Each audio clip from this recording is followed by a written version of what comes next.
मैं आज ऑपरेशन सिंदूर के बैकग्राउंड की भी जरूर बात करना चाहूंगा। मित्रों, हम सभी जानते हैं कई दशकों से हमारा देश पाक प्रेरित आतंकवाद का सामना कर रहा है। सालों तक कई बड़ी बड़ी घटनाएं पाकिस्तान ने की, मगर इसका जवाब, उचित जवाब नहीं दिया गया।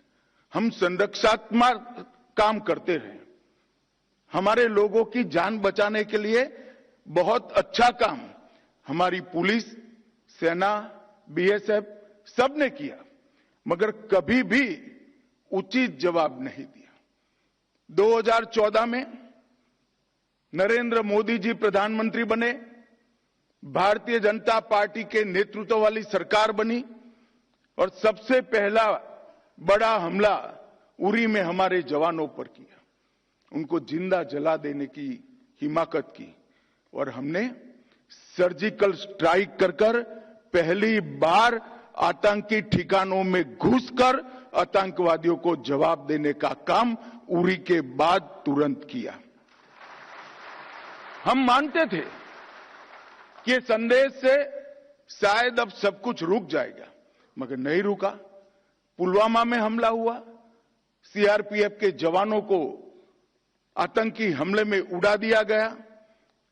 भारत की सेनाओं ने एयर स्ट्राइक कर इससे उरी से कठोर जवाब देने का प्रयास किया और फिर से एक बार हमने आतंकी अड्डों को उड़ाने का काम किया। और उसके बाद पहलगांव में इंतहा ही कर दी। निर्दोष यात्रिकों को धर्म पूछकर अपने परिवार के सामने, परिवार के महिला सदस्य और बच्चों के सामने चुन चुन कर निर्ममता पूर्वक मारने का पाप पाक प्रेरित आतंकवादियों ने किया। और उस वक्त हमारे प्रधानमंत्री जी ने उनको कहा था, बिहार से कहा था कि इसका उचित जवाब दिया जाएगा और ऑपरेशन सिंदूर ये उसका जवाब है। आज पूरी दुनिया हमारी सेना की वीरता और मारक क्षमता की भूरी भूरी प्रशंसा कर रही है। और मैं आज इस मंच पर से सेना के उन वीर जवानों को, तीनों सेनाओं ने मिलकर जो पराक्रम किया है, वो सभी को समग्र राष्ट्र की ओर से मैं उनको अभिनंदन भी करना चाहता हूं और धन्यवाद भी कहना चाहता हूं कि आपने देश के स्पिरिट को वहां तक पहुंचाने का काम किया है जहां पहुंचाने की जरूरत थी। दुनिया भर में कई जगह पे आतंकी हमलों का जवाब दिया गया है, परंतु भारत ने जो जवाब दिया है वो एक प्रकार से अलग है। जब पहलगांव पर हमला हुआ, उसके बाद हमने 8 तारीख को ऑपरेशन सिंदूर लॉन्च किया। कुछ ही मिनटों के ऑपरेशन में हमने 9 आतंकी अड्डों को समाप्त कर दिया, जिसमें से 2 उनके हेडक्वार्टर थे। मगर उसमें बारीकी से समझने की यह बात है कि ना हमने पाकिस्तान के सेना के इंस्टॉलेशन को कभी तबाह किया, ना कभी एयरबेस को तबाह किया। हमने सिर्फ और सिर्फ आतंकी अड्डों को ध्वंस करने का काम किया, जिन्होंने हमारी धरती पर गुनाह किया था।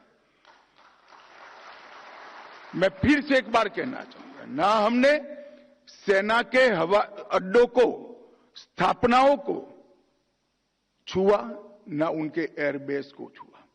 8 तारीख को केवल और केवल पाकिस्तान में बसे जैसे मोहम्मद, हिजबुल मुजाहिदीन, लश्कर तैयबा और उनके हेडक्वार्टर, ट्रेनिंग कैंप और एक प्रकार से भारत में आतंकवादियों को घुसपैठ कराने के अड्डे को तबाह किया। हम मानते थे कि इतना इनफ है और हमने तो हमला आतंकवादियों पर किया था, मगर पाकिस्तान ने साबित कर दिया कि जो आतंकवाद यहां पर है वो पाक स्पॉन्सर है।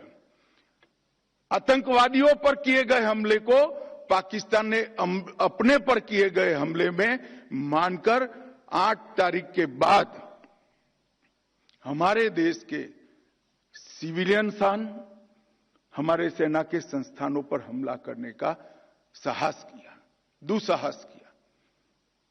हमारी एयर डिफेंस सिस्टम बहुत अद्भुत थी, कुछ बिगाड़ नहीं पाए। और जब पाकिस्तान की सेना ने हमारे सिविलियन स्थानों और हमारे सेना के स्थानों पर हमला किया, इसका प्रयास किया, 9 तारीख को भारतीय सेना ने उनके एयरबेस पर हमला कर एक प्रखर और कठोर जवाब देकर उनकी मारक क्षमता, हमारी मारक क्षमता का परिचय कराया और उनकी एयर डिफेंस सिस्टम को भी खोखला साबित करने का काम किया।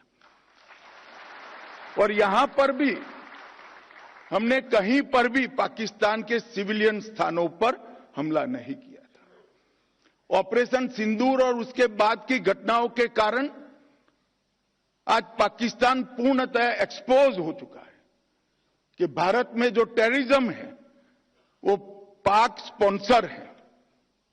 पाकिस्तान के द्वारा स्पॉन्सर टेररिज्म भारत के अंदर हो रहा है, क्योंकि जब पाकिस्तान के टेरर के अड्डों पर हमला किया, जवाब पाकिस्तान की सेना ने दिया। जो उनके आतंकवादी आका मारे गए, उनका जब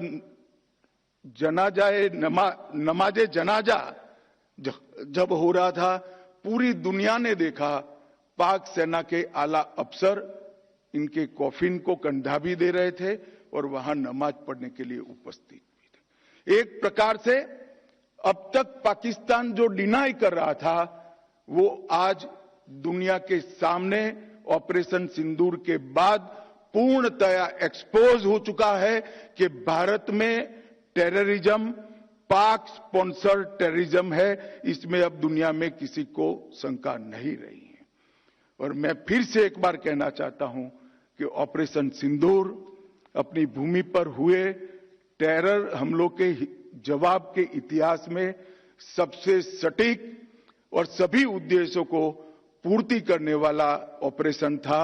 और इस सटीक ऑपरेशन का न केवल भारत, पूरी दुनिया के एक्सपर्ट्स भूरी भूरी प्रशंसा कर रहे हैं और हमारे सेना के जवानों की भी प्रशंसा, इनकी वीरता की प्रशंसा, इनकी मारक क्षमता की प्रशंसा और साथ में सेना के संयम की भी प्रशंसा हो रही है कि हमने केवल आतंकी अड्डों और उनके एयरबेस को ही टारगेट किया।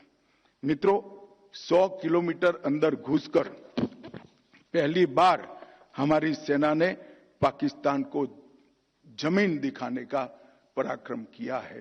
पूरा देश सेना के जवानों पर नाज करता है, हमारे बीएसएफ के सीमा प्रहरियों पर नाज करता है। ये जब घटनाक्रम चल रहा था तब, क्योंकि युद्ध घोषित नहीं हुआ था, बीएसएफ ने भी बॉर्डर नहीं छोड़ी थी, बीएसएफ भी मोर्चे पर थी।